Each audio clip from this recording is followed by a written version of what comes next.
नमस्कार, आपण पाहताय कोकणचं नंबर 1 महा चॅनल कोकण साध लाईव्ह। सुरुवात करूया हेडलाईन्सनं। सिंधुदुर्गात अवकाळी पावसाचा तडाखा।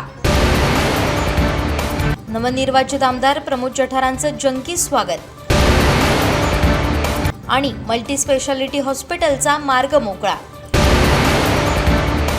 आता पाहूया सविस्तर बातम्या। दोडामार्गात नवनिर्वाचित आमदार प्रमोद जठार यांचं जोरदार स्वागत करण्यात आलं। यानंतर त्यांनी पत्रकारांशी संवाद साधला।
साहेब, आपली विधान परिषद आमदार म्हणून या ठिकाणी निवड झालेली आहे।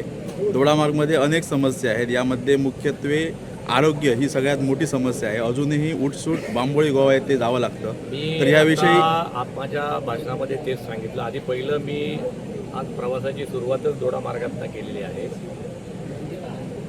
मी माझ्या महाराष्ट्रातल्या माझ्या सगळ्या नेत्यांची, म्हणजे माझे खासदार नारायण राणे साहेब, पालकमंत्री आमचे नितेशजी, आमचे महाराष्ट्राचे अध्यक्ष रवींद्रजी, आमचे मुख्यमंत्री देवेंद्रजी, अगदी दिल्लीतले सगळे नेते, विनोदजी, या सगळ्यांचं पहिलं मी आभार मानतो की माझ्यासारख्या कार्यकर्त्याला एक सगळ्या कार्यकर्त्यांचं प्रतिनिधित्व करण्यासाठी म्हणून त्या ठिकाणी आमदारकी दिली परिषदेची. त्याबद्दल मी आधी माझ्या सगळ्यांचे, अगदी जिल्हाध्यक्ष साहेबांनी रिकमेंड केलं म्हणून सुद्धा या सगळ्या मंडळींचा आभार मानतो. क्रमांक 1. क्रमांक 2, मी आताच आमच्या सगळ्या कार्यकर्त्यांकडे बोलताना सांगितलं की पार्लमेंट से लेके पंचायत तक असं राज्य न भूतो न भविष्यात मिळेल, पण कधी भूतकाळात नव्हतं. अशा प्रकारची थम्पिंग मेजॉरिटी केंद्र ते पंचायत समितीपर्यंत आपल्याला दिलेली आहे. म्हणून आता आमच्या विकासाचा जो काही बॅकलॉग आहे तो पूर्ण करण्यासाठी भारतीय जनता पक्षाचे कार्यकर्ते अहोरात्र धडपडतील, करतातच आहेत. माननीय अध्यक्षांच्या किंवा जिल्हा परिषद अध्यक्ष असतील, पालकमंत्र्यांच्या नेतृत्वाखाली काम सुरू आहे. त्याला आणखीन ताकद द्यावी, आणखीन बळ द्यावं असं मी आता सगळ्या कार्यकर्त्यांना सांगितलं. आता समस्येवरती सोल्युशन शोधणारे माझे कार्यकर्ते असतील, अशा प्रकारचं काम भारतीय जनता पक्षाचं सुरू झालेलं आहे. त्याला आम्ही बळ देणार आहोत. मला विश्वास आहे 4-5 वर्षानंतर कुठलीही समस्या त्या ठिकाणी राहणार नाही याची आम्ही काळजी घेऊ. देवगड तालुक्यातील प्रसिद्ध धार्मिक आणि पर्यटन स्थळ असलेल्या कुणकेश्वर इथं प्रतिवर्षाप्रमाणे याही वर्षी 11 मे या दिवशी देवगड हापूसची आरास मंदिरात केली जाणार आहे. यावर्षी उत्सव तोच असून मात्र त्याला स्वरूप थोडं वेगळं आहे. आंबा महोत्सव 2026 हा 10 ते 12 मे या कालावधीत साजरा केला जाणार आहे. सोमवारी 11 मे 2026 रोजी श्रीदेव कुणकेश्वर मंदिर परिसरात हा महोत्सव पार पडणार आहे. भाविक आणि पर्यटकांसाठी विविध उपक्रमांचं आयोजन करण्यात आलंय. मंदिराच्या पवित्र वातावरणात आंब्याच्या गोड सुवासानं भारलेला हा उत्सव दरवर्षीप्रमाणे यंदाही भक्ती आणि आनंदाचा संगम घडवणार आहे. महोत्सवाच्या निमित्तानं मंदिर गाभारा आणि परिसर हापूस आंब्यांची आकर्षक सजावट करण्यात येणार आहे. तसेच विविध जातींच्या आंब्यांचं प्रदर्शन आणि विक्री, आंब्यांपासून तयार केलेल्या विविध खाद्यपदार्थांची चव चाखण्याची संधी, तसेच आंब्याच्या रोपांची विक्री आणि प्रदर्शन असे अनेक उपक्रम यावेळी राबवण्यात येणार आहेत. दक्षिण कोकणची काशी म्हणून संबोधले गेलेले श्री क्षेत्र कुणकेश्वर या ठिकाणी दरवर्षीप्रमाणे यावर्षीही देखील आंबा महोत्सवाचे आयोजन करण्यात आले आहे. कशा प्रकारे हा आंबा महोत्सव करण्यात येणार आहे आपण जाणून घेणार आहोत. आपल्यासोबत आहेत ट्रस्टचे अध्यक्ष एकनाथजी तेली साहेब. काय सांगाल तेली साहेब, यावर्षीचा आंबा महोत्सव कशा प्रकारे आपण साजरा करणार आहे, काय आहे विशेष त्याबद्दल सांगा. नमस्कार, सर्वप्रथम तुमचं मनपूर्वक हार्दिक स्वागत, धन्यवाद. या ठिकाणी गेली 2017 पासून ते आजपर्यंत 11 मे या दिवशी आंबा महोत्सव आमच्या कुणकेश्वर मंदिरामध्ये आयोजित केला जातो.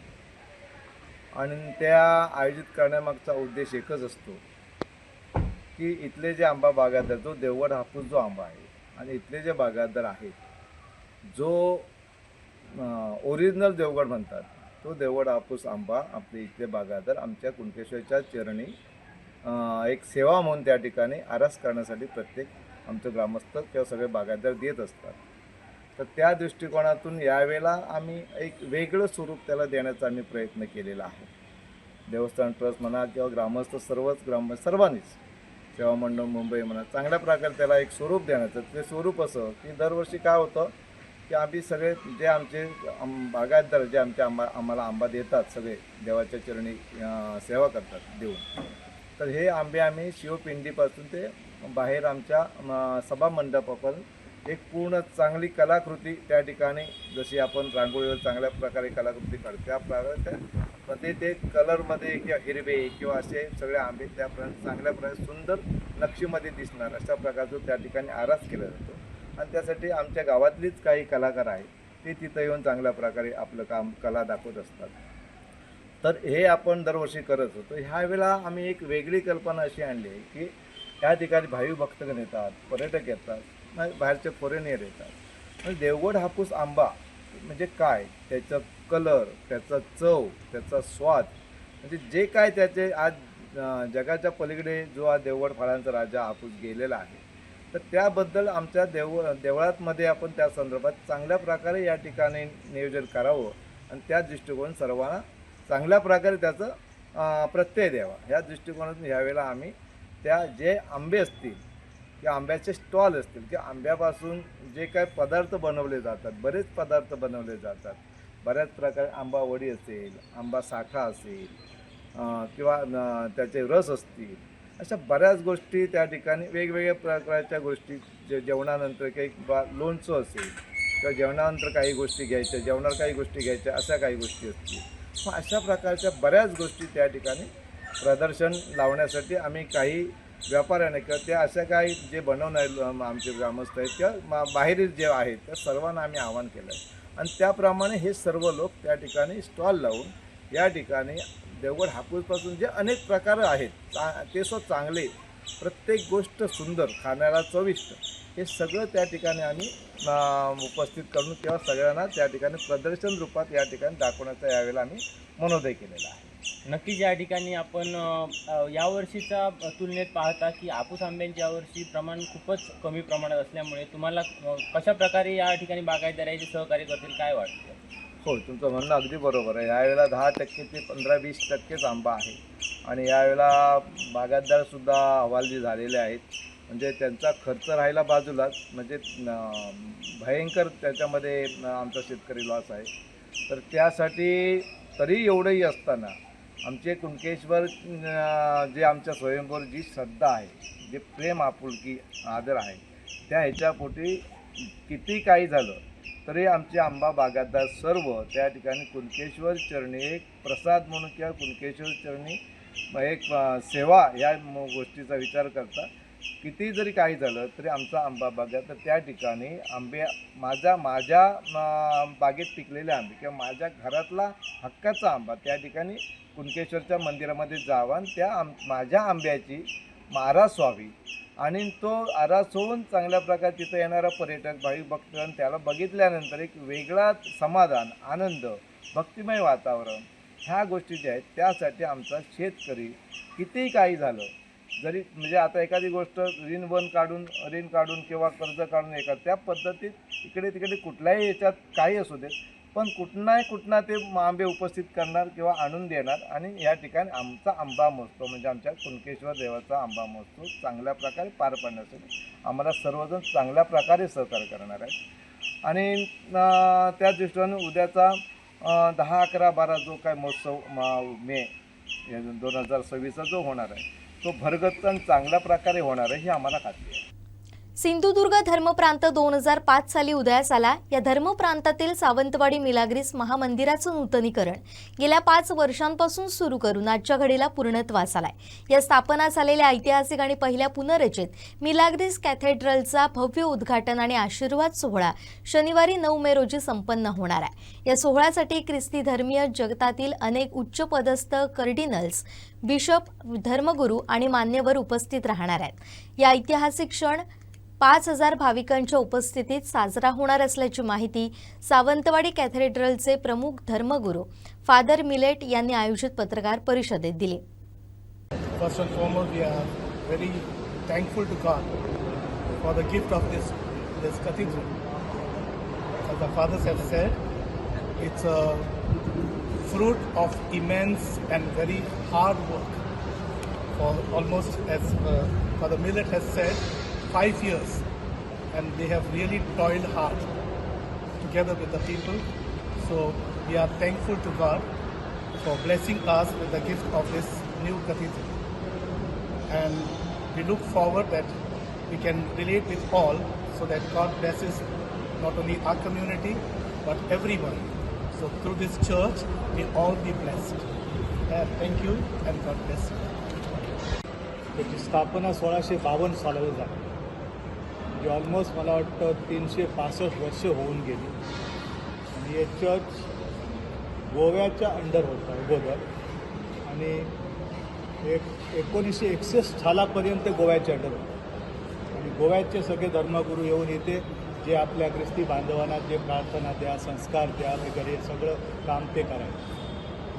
त्याच्यानंतर 1961च्या नंतर ते महाराष्ट्रात याच्यामध्ये आलं आणि पुण्याच्या डायसिसच्या अंडर आलं. म्हणजे पुणा डायसिस त्यावेळेला होती आणि पुणा ते सफागड डायसिस ऑफ बॉम्बे होती, मुंबई आता होती.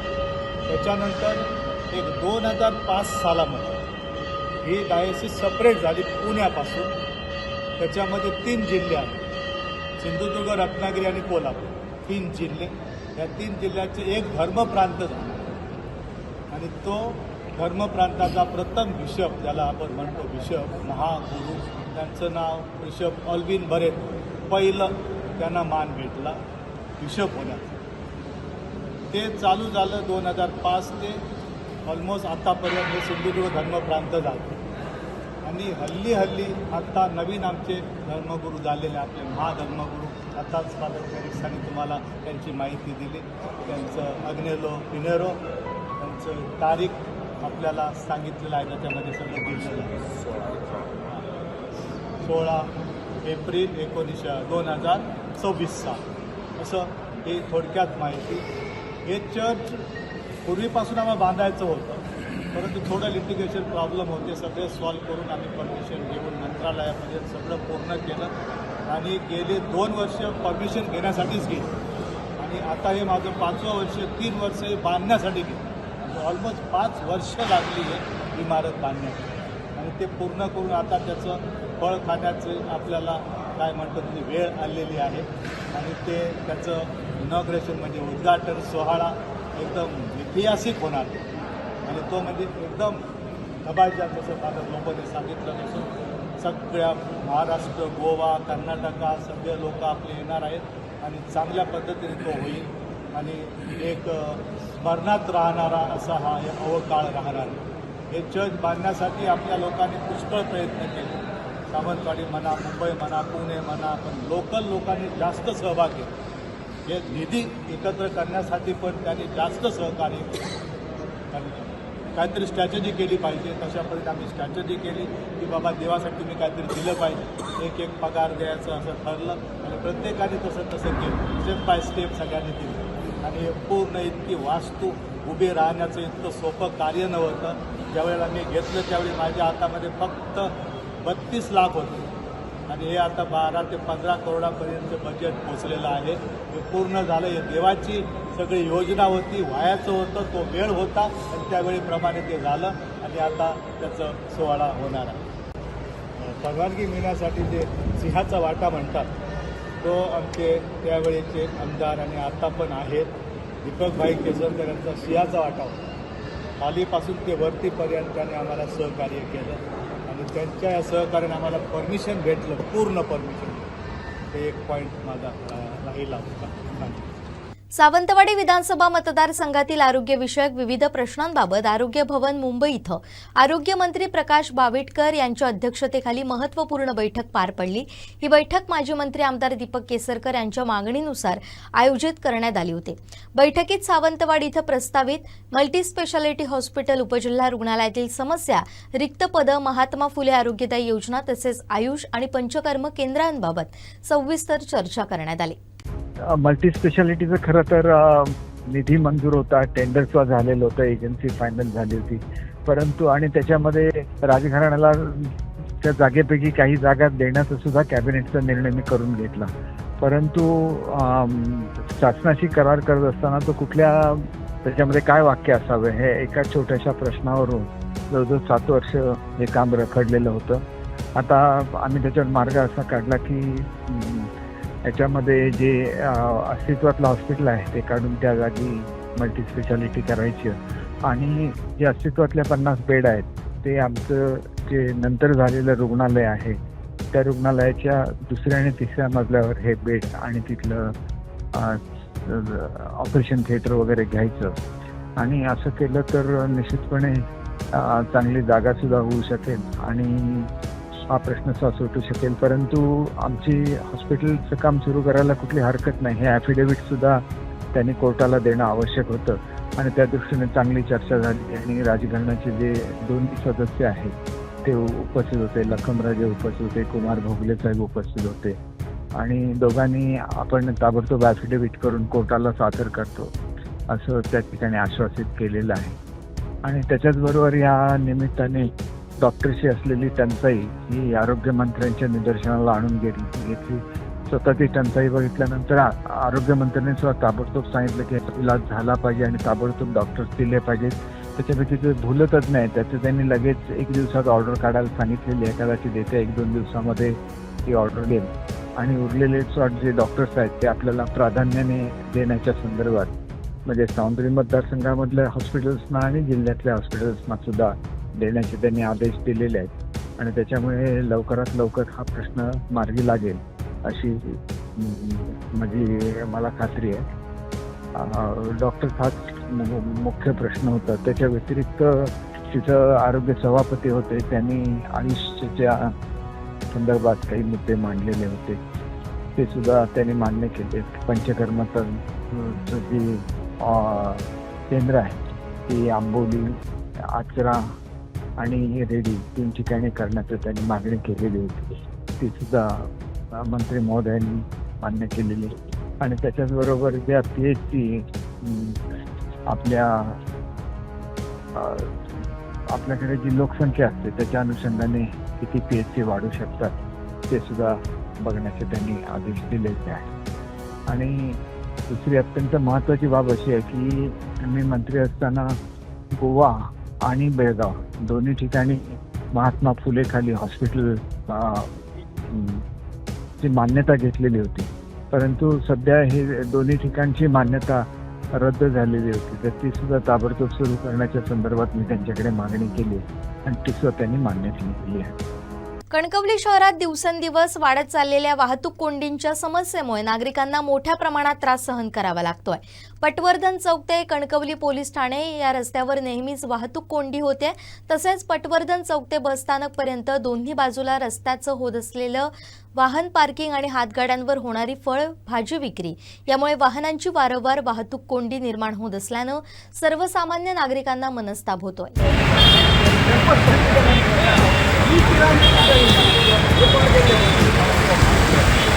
या गंभीर समस्येकडे कणकवली नगर पंचायत, कणकवली पोलीस ठाणे यांनी लक्ष देण्याची मागणी नागरिकांमधून होतीये. कणकवली शहरात कडेला, रस्त्याच्या कडेला तसेच मधोमध अनियमितपणे उभ्या केलेल्या दुचाकी आणि चारचाकी वाहनांमुळे परिस्थिती अधिकच गंभीर बनतेय. काही फळ भाजी विक्री करणारे व्यापारी वाहन चालक नियमांकडे दुर्लक्ष करून रस्त्यावरच वाहन पार्क करत असल्यानं वाहतूक कोंडी होते. स्थानिक नागरिकांच्या मते या समस्येकडे पोलीस प्रशासनाचे पुरेसे लक्ष नसल्याचं दिसून येतं. वाहतूक नियंत्रणासाठी आवश्यक ती उपाययोजना आणि कारवाई वेळेवर होत नसल्यानं नागरिकांमध्ये नाराजी वाढते. या वाहतूक कोंडीमुळे रुग्णवाहिका आणि अत्यावश्यक सेवांनाही अडथळा निर्माण होत असून यामुळे गंभीर परिस्थिती उद्भवण्याची शक्यता नाकारता येत नाही. त्यामुळे शहरातील वाहतूक सुरळीत ठेवण्यासाठी पोलिसांनी कडक कारवाई करावी, अनधिकृत पार्किंगवर नियंत्रण आणावं तसेच नियोजनबद्ध वाहतूक व्यवस्था उभी करावी अशी मागणी नागरिकांकडून होतीये. भविष्यात मोठ्या प्रमाणात येणारे चाकरमानी आणि पर्यटक यामुळे अधिकच वाहतूक कोंडी होण्याची देखील यावेळी शक्यता वर्तवण्यात येते. आमदारकीच्या 6 वर्षांच्या काळात कोकणात रोजगार आणण्यासाठी भर देणार असून विकासाला प्राधान्य देणार असल्याचा विश्वास भाजप आमदार प्रमोद जठार यांनी व्यक्त केलाय. सोबत नवनिर्वाचित विधान परिषदेचे आमदार प्रमोदजी जठार आहेत. जठार साहेब, काय सांगाल, कोकणात आल्यानंतर पहिलं काम काय कराल, कारण आज मोठी जबाबदारी तुमच्यावर आहे? पहिलं काम मी कार्यकर्त्यांचे जाऊन आभार मानले, त्यांना समर्पित केला. या सगळ्या कार्यकर्त्यांच्या जीवावर भारतीय जनता पक्ष आहे, त्यामुळे सगळ्यांचे आभार मानण्याचं काम मी केलं. या कार्यकर्ते आपले आहेत म्हणून आम्हाला पद मिळालं. त्यामुळे या कार्यकर्त्यांचे, देशातल्या सगळ्या नेत्यांचे, राज्यातल्या नेत्यांचे, जिल्ह्यातल्या सगळ्यांचे आभार बाळा तुझ्या माध्यमातून. आरोग्य, रोजगार आणि विकासासाठी तुम्ही खूप काम केलेलं आहे आमदार असताना. आणखीन करणार, डोंट वरी. आता 6 वर्ष माझ्याकडे आहेत. माझं सरकार आहे, माझा पालकमंत्री आहे, माझे खासदार आहेत, या सगळ्यांना खांद्याला खांदा लावून काम करणार. धन्यवाद. निश्चितच आपण पाहिलं तर हे होते विधान परिषदेचे नवनिर्वाचित भाजपचे आमदार प्रमोद जठार यांनी म्हटलेलं आहे की रोजगारासाठी आणि सिंधुदुर्गातल्या तरुणींसाठी आपण प्रामुख्याने काम करणार असल्याचं सांगत आजचं जे पद आहे ते भाजपच्या कार्यकर्त्यांना समर्पित करत असल्याची भावना त्यांनी या ठिकाणी व्यक्त केलेली पाहायला मिळते. व्हिडिओ जर्नलिस्ट साहिलसह विनायक गावस, कोकण सात लाईव्ह, सावंतवाडी. भाजप हा एक विचार करणारा पक्ष असून आपला कार्यकर्ता राष्ट्र संस्कृतीचा विचार करणार आहे. सत्तेचा वापर अंत्योदयासाठी झाला पाहिजे, हा पक्षाचा मूळ विचार जपायचा आहे. सावंतवाडीत भाजपची 2 नाही तर घराघरात कार्यालय झालं पाहिजे. प्रमोद जठारचं मन विशाल आहे, त्यामुळे सर्वांनी एकसंधपणे काम करावं असं मत भाजप आमदार प्रमोद जठार यांनी व्यक्त केलंय.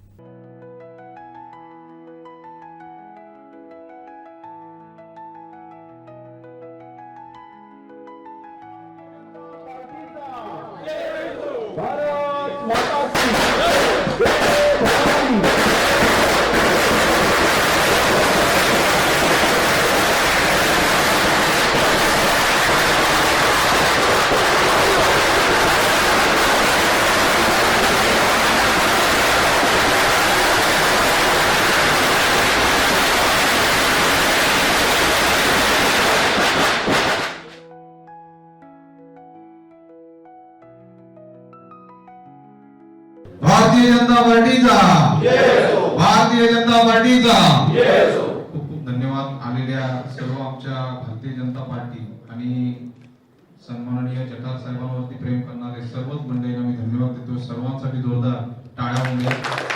विशेष म्हणजे 2-4 दिवसापूर्वी जठार साहेबांचा दौरा लागला आणि त्या निमित्ताने आज आपल्या जनसंपर्क कार्यालयामध्ये सन्माननीय प्रमोदजी जठार साहेब आमदार होऊन आमच्या या ऑफिसमध्ये आले. या ऑफिसमध्ये जी लोक आली ती घडून गेली. या ठिकाणी नगरपालिकेचं इलेक्शन लागलं आणि या ऑफिसचं उद्घाटन झालं साहेब. त्यानंतर नगरपालिका सुद्धा भारतीय जनता पार्टी, जिल्हा परिषद आणि पंचायत समिती आणि ग्रामपंचायत संपूर्ण भारतीय जनता पार्टीचं वातावरण तयार झालं. टाळ्या मारायला नक्कीच हरकत नाही. त्यामुळे खरोखरच आपला पायगुण चांगला आहे. मी जास्त बोलत नाही कारण पुढे पूर्ण जिल्हाभर त्यांचा दौरा आहे. आज आपण आमच्या जनसंपर्क कार्यालय सावंतवाडी येथे आल्यामुळे आम्हाला सर्वांना चैतन्य आणि आम्हाला सर्वांना ऊर्जा आलेली आहे.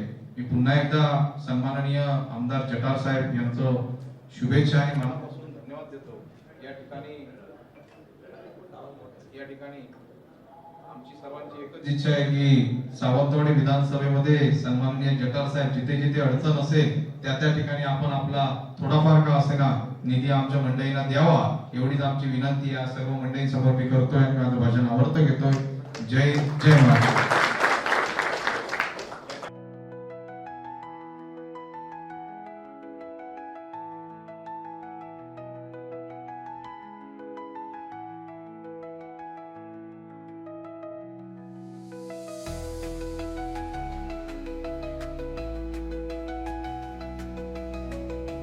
भारतीय जनता पक्षाचा विचार हा गेल्या 3.5 हजार वर्षाचा आहे.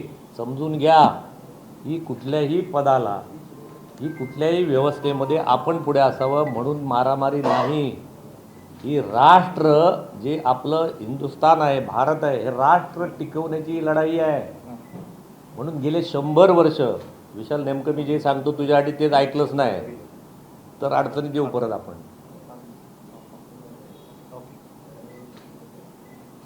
हा विचार मी जेव्हा सांगतो ना कार्यकर्त्यांनी, आणि मीच तुमचे कान टोचू शकतो कारण वयाच्या 10व्या वर्षापासून या विचाराशी मी एकनिष्ठ आहे. किती वर्षापासून?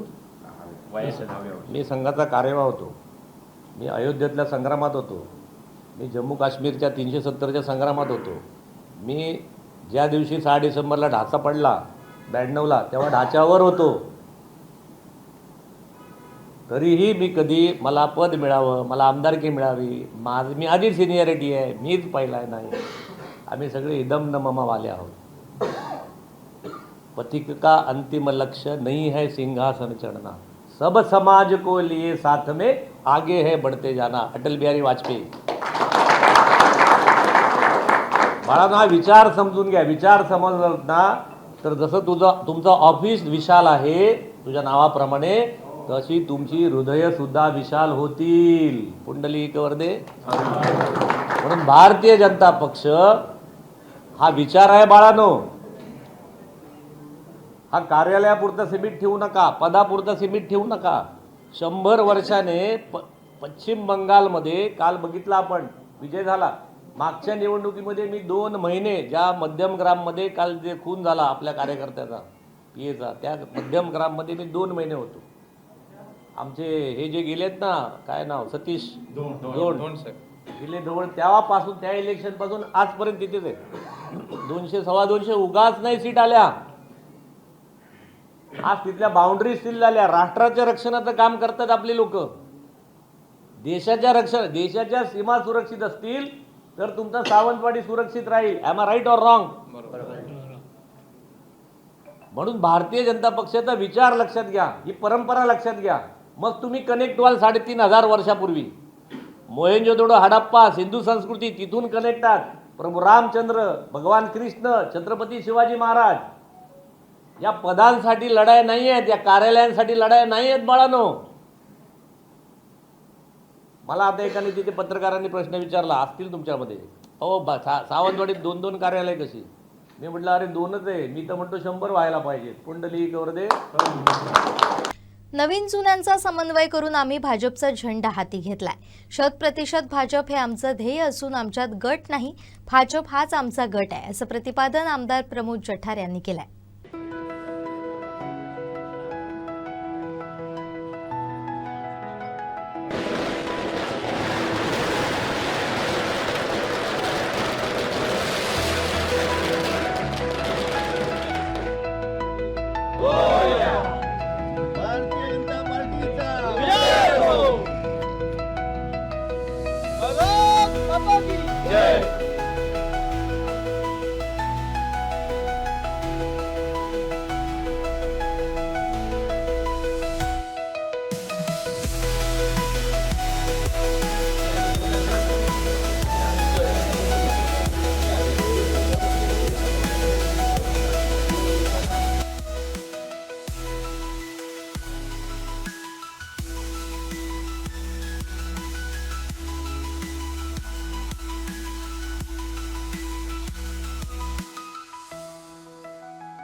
आपल्या सिंधुदुर्ग जिल्ह्याच्या संघटनात्मक नियुक्तीमधली एक महत्त्वपूर्ण नियुक्ती आता आपण करणार आहोत. आपल्या जिल्ह्यामध्ये 14 मंडल आहेत एकूण आणि सावंतवाडीमध्ये 3 मंडल आहेत. पैकी बांधा मंडल जे आपलं आहे त्याचा प्रभारी अध्यक्षपदाचा प्रभार मधुकर देसाई यांच्याकडे होता. त्या प्रभारी पदाच्या कालावधीमध्ये अत्यंत चांगलं काम केलं आणि मग वरिष्ठ पक्षाचे सगळे प्रदेशाध्यक्ष सन्मान्य राणेसाहेब, पालकमंत्री जठार साहेब, अतुलजी काळसेकर, सगळीच या सगळ्या प्रक्रियेतली सगळी मंडळी आहेत. त्या सगळ्यांनी निर्णय घेऊन त्यांना आज कायमस्वरूपी अध्यक्षपदाचा त्याला नियुक्ती देत आहोत. नवनियुक्त आमदार जठार साहेबांच्या हस्तेही आपण नियुक्ती देऊन त्यांना एक शुभेच्छा देऊया.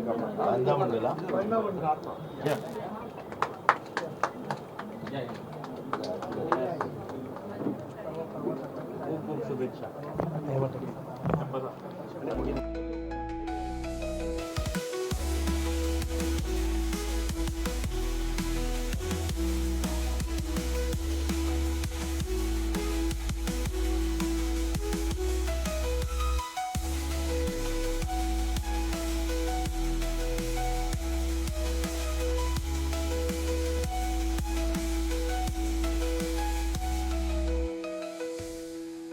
त्याच बांधा मंडलामध्ये बांधा ज्या नावाने मंडल आहे ते मोठं शहर आहे आणि शहराध्यक्ष म्हणून एक आपण निलेश अरविंद नाटेकर यांना आज नियुक्ती देत आहोत.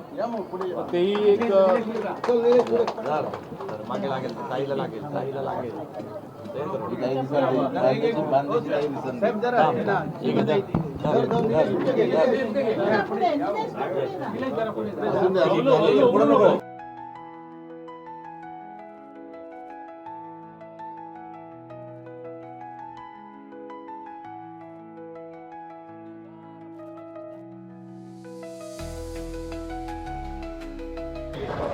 नवीन आल्याशिवाय आपण 100% होतच नाही आणि जुने असल्याशिवाय त्यांचं प्रशिक्षणच नव्यांचं होत नाही.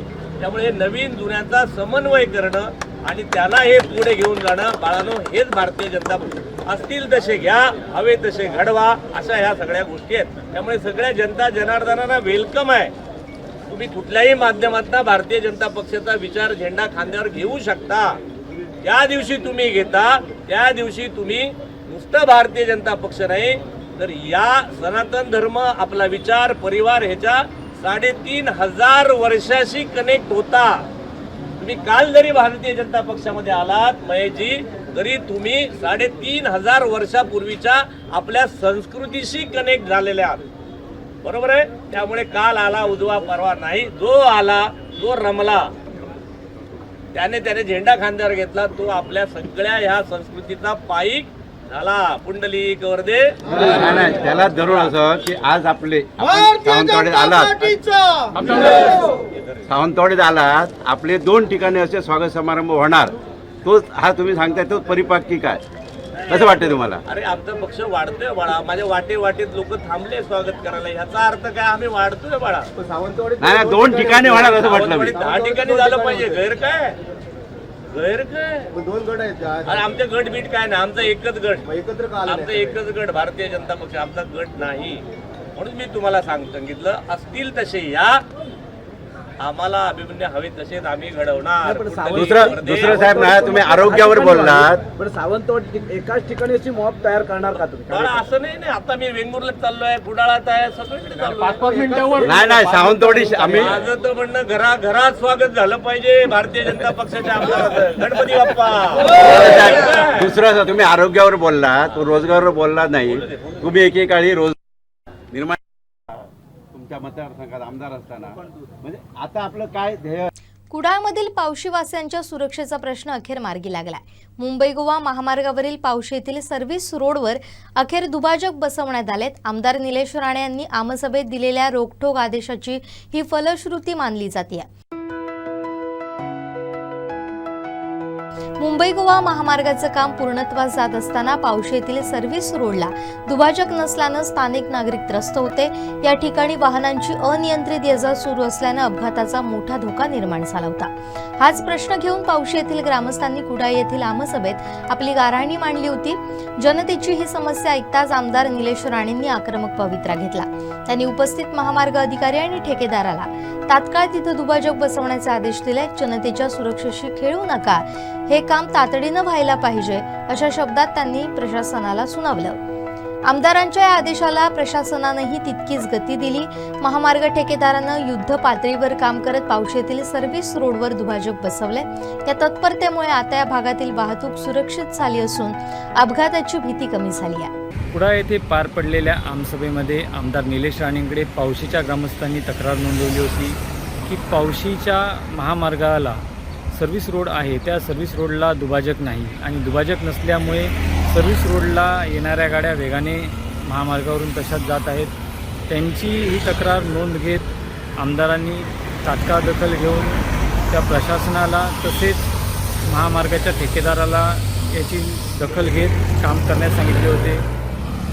नागरिकांनी मांडलेल्या या प्रश्नाची दखल घेत आमदार निलेश राणे यांनी तात्काळ या दुभाजकाचे इकडे काम करून घेतलेले आहे. आमदार निलेश राणे हे आपल्या कामातून लोकांच्या प्रश्नांची अडचण सोडवताना आपण पाहू शकतो. उपप्रादेशिक परिवहन कार्यालय सिंधुदुर्ग इथं विशेष स्वच्छता अभियान राबवून अधिकारी आणि कर्मचाऱ्यांनी स्वच्छ आणि नागरिकाभिमुख कार्यालयीन संस्कृतीचा संदेश दिलाय. कार्यालय परिसर, अभिलेख विभाग, प्रतीक्षागृह तसेच विविध कार्यालयीन भागांची साफसफाई करण्यात आली. या अभियानात अधिकारी आणि कर्मचाऱ्यांनी उत्स्फूर्त सहभाग नोंदवत स्वच्छता ही केवळ मोहीम नसून दैनंदिन सवय आहे असा संदेश दिलाय. अभियानादरम्यान सर्व अधिकारी कर्मचाऱ्यांनी सामूहिक स्वच्छता शपथ घेत कार्यालय आणि परिसर कायमस्वरूपी स्वच्छ, सुरक्षित आणि टापटीप ठेवण्याचा निर्धार केलाय. मी प्रतिज्ञा करतो की मी माझे कार्यालय कार्यालयाचा परिसर नेहमी स्वच्छ व सुस्थितीत ठेवण्याचा प्रयत्न करीन. स्वच्छतेबाबत स्वतः जागरूक राहून इतरांनाही स्वच्छतेचे महत्त्व पटवून देईन. कचरा इथे न टाकता त्याची योग्य विल्हेवाट लावी व स्वच्छ निरोगी आणि सुंदर कार्यपरिसर निर्मितीसाठी सक्रिय सहभाग घेईन. स्वच्छता ही सेवा या भावनेतून मी नियमितपणे कार्यालय स्वच्छतेची जबाबदारी पार पाडण्याची शपथ घेतो. स्वच्छता ही प्रत्येकाची सामूहिक जबाबदारी असून नागरिकांना चांगल्या सुविधा देण्यासाठी स्वच्छ वातावरण आवश्यक आहे असं मत यावेळी व्यक्त करण्यात आलं. यावेळी उपप्रादेशिक परिवहन अधिकारी विजय काळे यांनी नागरिकांनाही स्वच्छता राखण्यासाठी सहकार्य करण्याचं आवाहन केलंय. या उपक्रमातून कार्यालयीन स्वच्छतेबाबत जनजागृती करण्याबरोबरच स्वच्छता ही सवय आणि जबाबदारी म्हणून समाजात रुजवण्याचा सकारात्मक संदेश देण्यात आला. नागरिकांना अधिक स्वच्छ, सुस्थितीत आणि पारदर्शक सेवा देण्यासाठी अशा उपक्रमांची सातत्यानं अंमलबजावणी केली जाणार असल्याचं यावेळी स्पष्ट करण्यात आलं. स्वच्छता अभियानात सहभागी झालेल्या अधिकारी कर्मचाऱ्यांनी स्वतः कार्यालय परिसराची साफसफाई करत स्वच्छतेचा आदर्श निर्माण केलाय. हे अभियान निरंतर सुरू ठेवण्याचा निर्धारही यावेळी व्यक्त करण्यात आला. पर्यटन राजधानी असलेलं मालवण सध्या पर्यटकांनी अक्षरशः फुलून गेलंय. उन्हाळी सुट्ट्या, समुद्र पर्यटन, ऐतिहासिक वारसा आणि कोकणी खाद्य संस्कृतीचा अनुभव घेण्यासाठी राज्यासह देशभरातून पर्यटक मालवणकडे आकर्षित होत आहेत.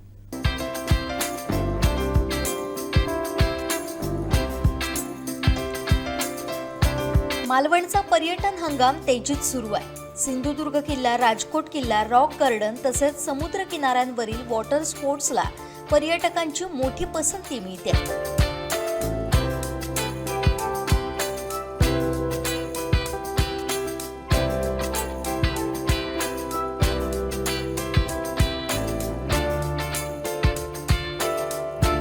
Scuba diving, parasailing, jet ski यांसाठी सकाळपासूनच पर्यटक गर्दी करतात. मालवण तालुक्यातील हॉटेल्स, होमस्टे, लॉज आणि रिसॉर्ट्सही जवळपास फुल क्षमतेनं सुरू असल्याचं चित्र आहे. पर्यटन हंगामामुळे हॉटेल व्यवसाय, मासळी विक्री, फळ विक्रेते, वाहन चालक, बोट मालक, वॉटर स्पोर्ट्स व्यावसायिक आणि किरकोळ व्यापाऱ्यांना मोठा फायदा होतोय.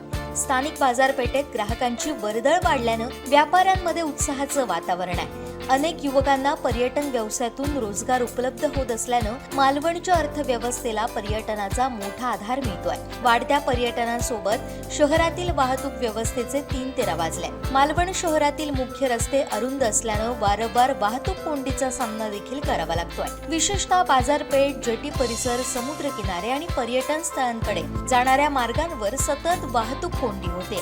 पर्यटकांची संख्या वाढली असली तर कोकणातील आंबा काजू उत्पादक शेतकऱ्यांना नुकसान भरपाई मिळण्याच्या मागणीसाठी आम्ही गेली 2.5 महिने संघर्ष करतोय. मात्र सरकारनं पोकळ आश्वासनं वगळता दखल घेतलेली नाही. याच कारणास्तव येत्या 15 मे रोजी गिरगाव चौपाटी ते मुख्यमंत्र्यांचं वर्षा निवासस्थान असा भव्य मोर्चा आंबा आणि काजू बागायतदार यांच्या वतीनं काढण्यात येणार असल्याचा इशारा शेतकरी नेते तथा माजी खासदार राजू शेट्टींनी दिलाय. सरकारला शॉक बसेल असा हा मोर्चा असणार असल्याचंही शेट्टी म्हणाले. कणकवली येथील शासकीय विश्रामगृह इथं आयोजित पत्रकार परिषदेत राजू शेट्टी बोलत होते. यावेळी कणकवलीचे उपनगराध्यक्ष सुशांत नाईक तसेच जिल्हाभरातील आंबा काजू शेतकरी उपस्थित होते. कोकणातल्या आंबा आणि काजू उत्पादक शेतकऱ्यांचा प्रश्न घेऊन गेली 2.5 महिने आम्ही सातत्यानं संघर्ष करतोय. परंतु सरकारकडून म्हणावा तसा प्रतिसाद मिळत नाही. विधानसभेच्या अर्थसंकल्पीय अधिवेशनामध्ये थोडीफार जुजबी चर्चा झाली, पण शेतकऱ्याच्या पदरामध्ये काहीच पडलं नाही. राजा उदार झाला आणि हातात भोपळा दिला अशी अवस्था शेतकऱ्याची झाली. काजू उत्पादकाला तर वाऱ्यावरच सोडलं आणि आंबा उत्पादकांना केवळ हेक्टरी 2,500 रुपये 22,000 रुपये एवढीच मदत जाहीर केली, म्हणजे कलमाला 220 रुपये. ही चेष्टा आहे शेतकऱ्यांची. वास्तविक पाहता 50 वर्षामध्ये पहिल्यांदा कोकणातला शेतकरी सरकारकडे काहीतरी मागतोय.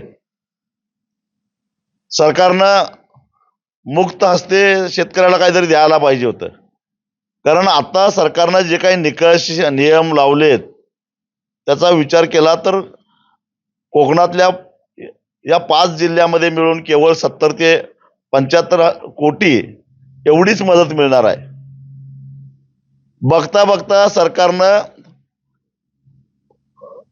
आपल्या नाशिकच्या कुंभमेळ्यासाठी 15,000 कोटीवरनं 25,000 कोटी तरतूद केली आणि 25,000 35,000 कोटीपर्यंत नेली. म्हणजे जाता जाता 20,000 कोटी रुपये कुंभमेळ्यासाठी सरकार तरतूद करतं. पण 50 वर्षामध्ये पहिल्यांदा सरकारकडे न्याय मागणाऱ्या आंबा आणि काजू उत्पादक शेतकऱ्याला मात्र 70-75 कोटी देऊन त्याची चेष्टा करतं. ही संतापजनक घटना आहे. हे कोकणातल्या सर्वपक्षीय लोकप्रतिनिधींचं सुद्धा मोठं अपयश आहे. आणि त्यामुळं आम्ही येत्या 15 मेला गिरगाव चौपाटी ते मुख्यमंत्र्यांचं वर्षा बंगला हा मोर्चा आयोजित केला आहे कोकणवासियांचा. मुंबई स्थित कोकणवासी असतील किंवा सिंधुदुर्ग, रत्नागिरी, रायगड, ठाणे, पालघर या जिल्ह्यातले आंबा आणि काजू उत्पादक शेतकरी असतील, या साऱ्यांना घेऊन आम्ही वर्षावर धडकणार आहोत आणि मुख्यमंत्र्यांना जा विचारणार आहोत.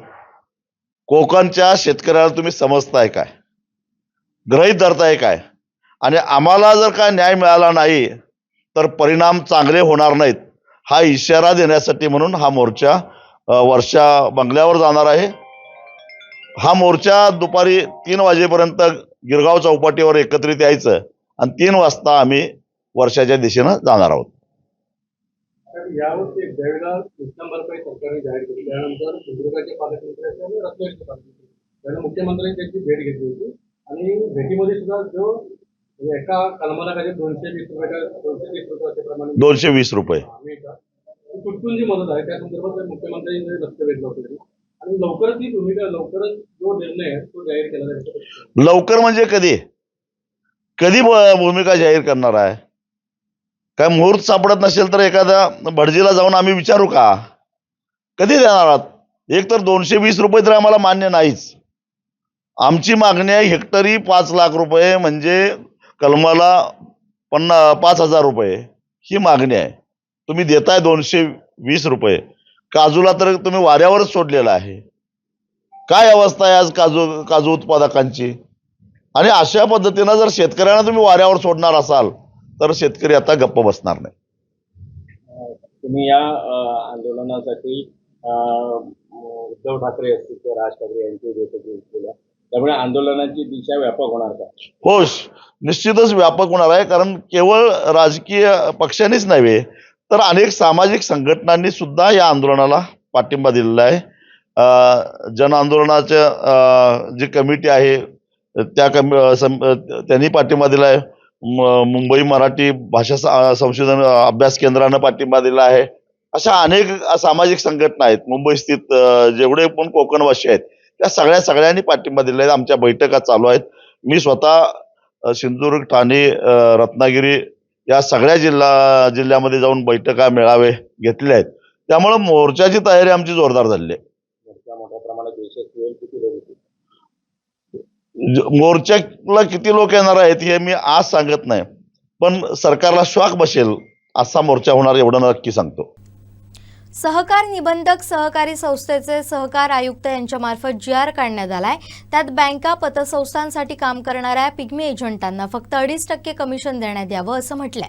त्याहून अधिक कमिशन द्यायचं असल्यास त्याला बँक अथवा संचालक मंडळ जबाबदार राहील असंही म्हटलंय. हा जाचक GR असल्यानं आम्ही पिग्मी एजंटांसोबत आहोत. हा GR रद्द न केल्यास त्याची होळी करू असा इशारा कणकवलीचे उपनगराध्यक्ष तथा सिंधुदुर्ग जिल्हा बँकेचे संचालक सुशांत नाईक यांनी पत्रकार परिषदेत दिलाय. कणकवलीत गुरुवारी सायंकाळी 4:30 वाजण्याच्या सुमारास अचानक अवकाळी पाऊस बरसू लागला. गुरुवारी सकाळपासूनच वातावरणामध्ये उष्णता होती. दुपारच्या सुमारास रणरणत ऊन होतं. सायंकाळी 4 वाजल्यानंतर वातावरण ढगाळ पडलं.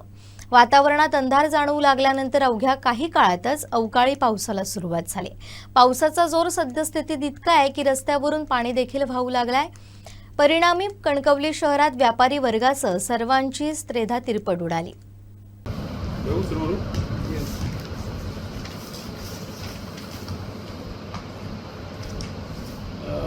सहाय्यक निबंध सहकारी संस्था सहकार आयुक्त पुणे यांच्याकडनं एक उपविधी मंजूर झालेला आहे आणि त्या उपविधी म्हणजे 8B प्रमाणे हा उपविधी त्यांनी स्वीकारलेला आहे. खरं म्हणजे हा उपविधी किंवा हा GR कशासाठी आहे ह्याचा खरं म्हणजे पिग्मी एजंट जे आहेत पूर्ण महाराष्ट्रातील जे पिग्मी एजंट जे पतसंस्थांसाठी काम करतात, जे बँकेसाठी काम करतात, त्यांच्या संदर्भातली हा GR आहे. आणि ज्या पिग्मी एजंटांना फक्त 2.5%च कमिशन द्यायचं अशा पद्धतीचा हा GR आहे. आणि त्याच्यावरती जर तुम्ही कमिशन देत असाल तर त्याला कुठच्याही पद्धतीची आम्ही जबाबदार, सरकार म्हणून आम्ही जबाबदार नसून बँक किंवा संचालक मंडळ त्याला जबाबदार असेल आणि त्यांच्याकडनं ती वसुली करण्यात येईल अशा पद्धतीचा GR, जाचक GR या ठिकाणी सरकारच्या वतीने काढलेला आहे. सहकार आयुक्त दीपक तावडे पुणे यांच्याकडनं हा GR काढण्यात आलेला आहे आणि तो खाली डिस्ट्रीब्यूट करण्यात आलेला आहे. आणि प्रत्येक आयुक्त, प्रत्येक तालुक्याच्या आयुक्तांनी तो पतसंस्थेमध्ये, बँकेमध्ये पाठवलेला आहे. खरं म्हणजे पिग्मी एजंट आणि बँक यांचं एक मध्यस्थी म्हणजे एक दुवा म्हणून बँकेचा एक पिग्मी एजंट काम करतात आणि हे पिग्मी एजंट काम करत असताना लोकांशी त्यांची नाळ जोडलेली असते. व्याजदार जे कर्ज घेतात त्यांच्याशी नाळ जोडलेली असते, प्लस जे व्यापारी असतात त्यांच्याशी नाळ जोडलेली असते. त्यामुळे ह्या पिग्मी एजंटांचं जवळजवळ कमिशन जे आहे ते बँकेकडनं देण्यात येणारं कमिशन जवळजवळ 3-3.5%, कोण 4% अशा पद्धतीने देतात आणि ते त्यांना परवडतं. आणि जर 2.5% कमिशन जर एखाद्याला मिळालं एका पिग्मी एजंटला, तर ते कशा पद्धतीने असेल, म्हणजे समजा जर त्याने 1,000 रुपये दिवसाला गोळा केले तर त्याला 25 रुपये मिळतात. अशा पद्धतीने त्यांचं कमिशन असतं. म्हणजे जर 5,000 गोळा केले तर किती रुपये मिळाले? 125 रुपये मिळाले. अशा पद्धतीचं त्यांचं कमिशन असतं. हातावरचं पोट असणारा हा पिग्मी एजंट आहे आणि अशांवरती अन्याय करू नये. अशा पिग्मीधारक तुम्ही बघितलं असाल की ते आवाज उठवत आहेत आणि त्यांनी जर काम बंद केलं तर बँकेचा व्यवहार ठप्प झाल्याशिवाय राहणार नाही. अशा पद्धतीची अवस्था आज आहे. त्यामुळे पिग्मी एजंटांबद्दल आम्हाला सुद्धा सगळ्यांना सहानुभूती आहे आणि त्यांचं जोपर्यंत कमिशन वाढवलं जात नाही तोपर्यंत आम्ही त्यांच्याबरोबर आहोत. पिग्मी एजंट हा एक वेगळा दुवा म्हटला जातो बँकेच्या अर्थव्यवस्थेचा. खरं म्हणजे कर्ज कोणाला द्यायचं ह्याच्यावरनं सुद्धा पिग्मी एजंटांना विचारलं जातं. त्यामुळे हे जे एवढं चांगलं काम करतात बँकेसाठी, त्यांचं कमिशन चांगल्या पद्धतीने असावं अशी सगळ्यांचीच भूमिका आहे. आणि जर अशा पद्धतीचा जाचक GR जर काढत असतील तर त्या GRची होळी केल्याशिवाय आम्ही राहणार नाही. आणि त्या पिग्मी एजंटांकडून आम्ही आहोत. त्यांनी जर लढाई केली त्या लढाईमध्ये आम्ही सहभागी होणार आणि त्यांना न्याय मिळवून दिल्याशिवाय आम्ही स्वस्थ बसणार नाही अशी भूमिका एक सिंधुदुर्ग बँकेचा संचालक म्हणून, एक पतसंस्थेचा एक उमेदवार म्हणून त्या ठिकाणी मी घेतलेले. कारण पतसंस्थेच्या विभागातील मी एक संचालक आहे आणि अशा पद्धतीची भूमिका आमची पिग्मी एजंटांच्या बाबतीत राहील. त्यामुळे ज्यांच्यामुळे बँकेचा आर्थिक कणा सक्षम झालेला आहे अशा पिग्मी एजंटांवरती अन्याय होता कामा नये अशी भूमिका आमची आहे. कणकवलीत गुरुवारी सायंकाळी 4:30 वाजण्याच्या सुमारास अचानक अवकाळी पाऊस बरसू लागला. गुरुवारी सकाळपासूनच वातावरणामध्ये उष्णता होती. दुपारच्या सुमारास रणरणत ऊन होतं.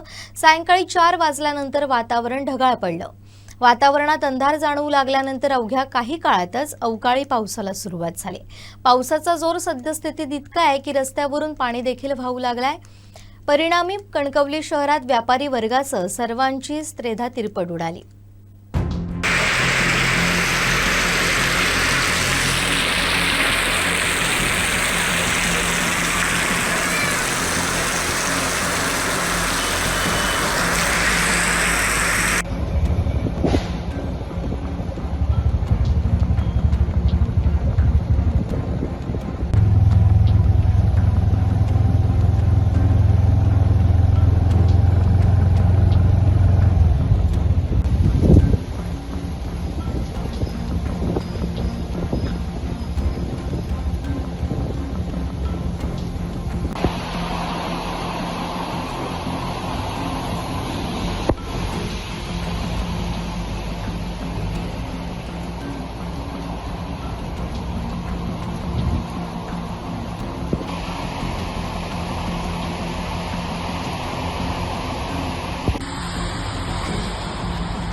वैभववाडी तालुक्याला अवकाळी पावसानं झोडपलंय. विजांच्या गडगडाटासह झालेल्या वादळी पावसानं अनेक ठिकाणी पडझड झाली.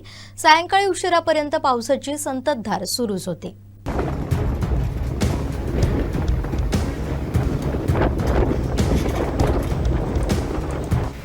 वैभववाडी तालुक्यात अवकाळी पावसानं पुन्हा एकदा झोडपलं. सायंकाळी 4 वाजण्याच्या दरम्यान विजांच्या गडगडाटासह पावसाला सुरुवात झाली. तालुक्यातील सह्याद्री पट्ट्यातील गावांसह सर्व ठिकाणी जोरदार पाऊस बरसला. भुईबावडा, मांगवली, आखवणे भोम, पुनर्वसन गावठणात वादळाचा तडाखा बसला. या भागात मोठ्या प्रमाणावर पडझड झाली असून लाखो रुपयांचं नुकसान झालंय.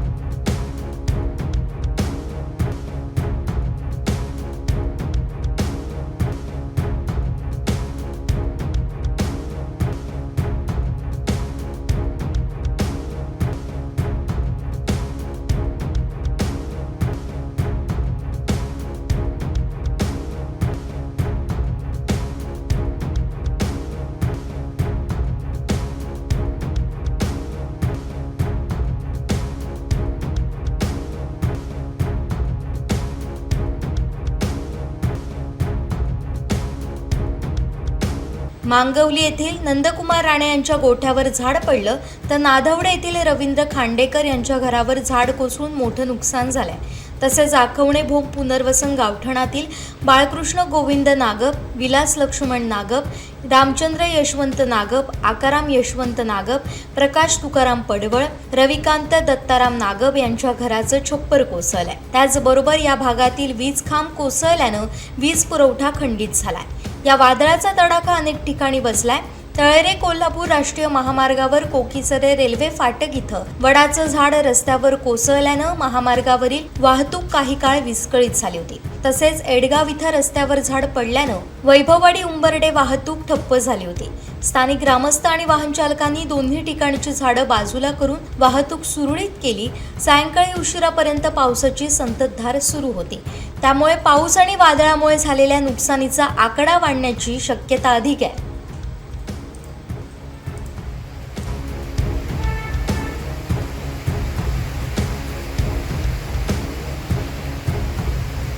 खरीप हंगामाच्या तोंडावर शेतकऱ्यांच्या समस्या सुटणार की प्रशासकीय दिरंगाई दडकणार, याच संदर्भात कुडाळमध्ये एक महत्त्वाची बैठक पार पडली।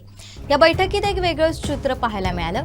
खरीप हंगामाचा आढावा घेण्यासाठी आमदार निलेश राणे सकाळी 11:30 वाजता कुडाळ येथील मराठा समाज हॉलमध्ये कृषी विभागाची बैठक बोलावली होती। या बैठकीला कुडाळ आणि मालवणचे कृषी अधिकारी उपस्थित होते। जेव्हा अधिकाऱ्यांनी आपल्या कामाचा पाढा वाचायला सुरुवात केली तेव्हा आमदार निलेश राणे यांचा पारा चढला।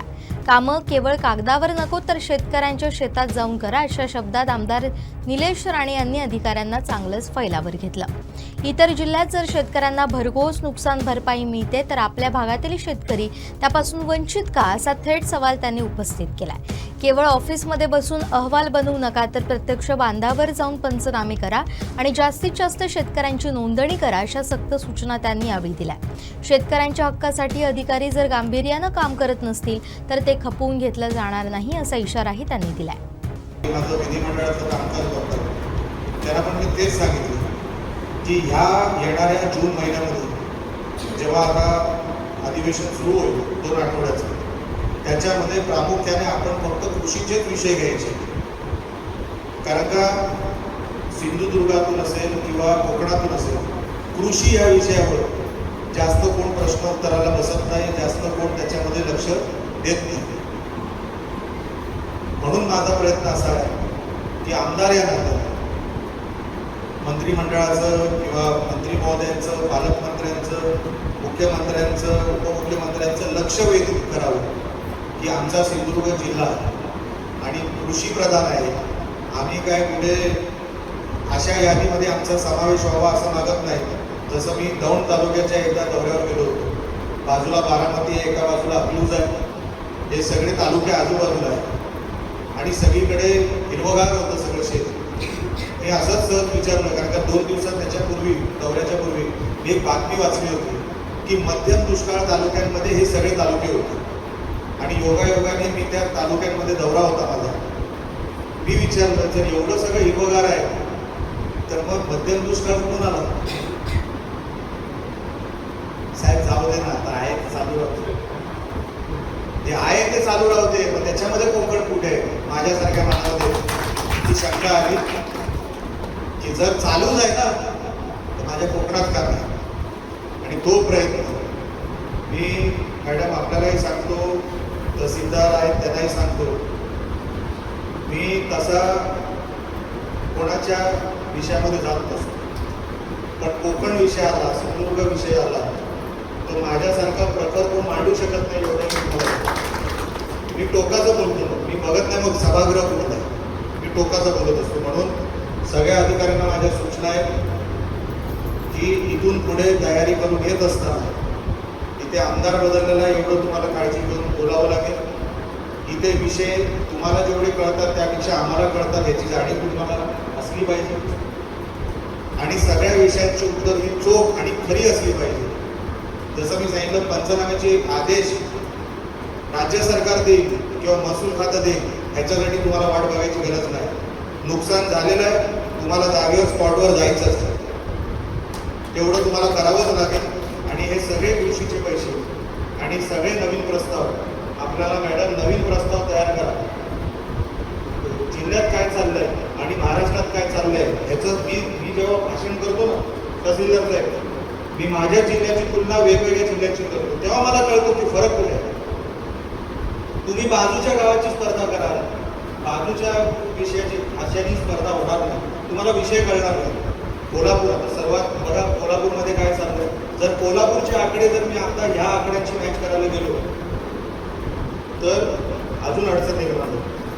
त्याच्यापेक्षा आपण तुलना करताना अशा जिल्ह्यांची तुलना करा जिथून काहीतरी आपल्याला शिकता येईल. आपल्याला हे मागायचे असेल, तुम्ही आता अधिवेशनामध्ये हे मागा, हे आम्हाला तुम्ही सांगितलं पाहिजे.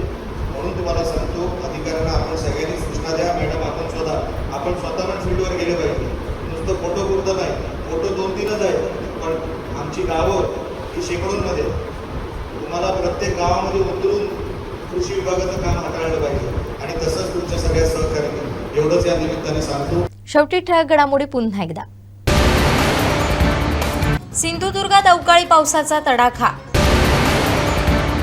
नवनिर्वाचित आमदार प्रमोद जठारांचं जंकी स्वागत आणि मल्टी स्पेशालिटी हॉस्पिटलचा मार्ग मोकळा.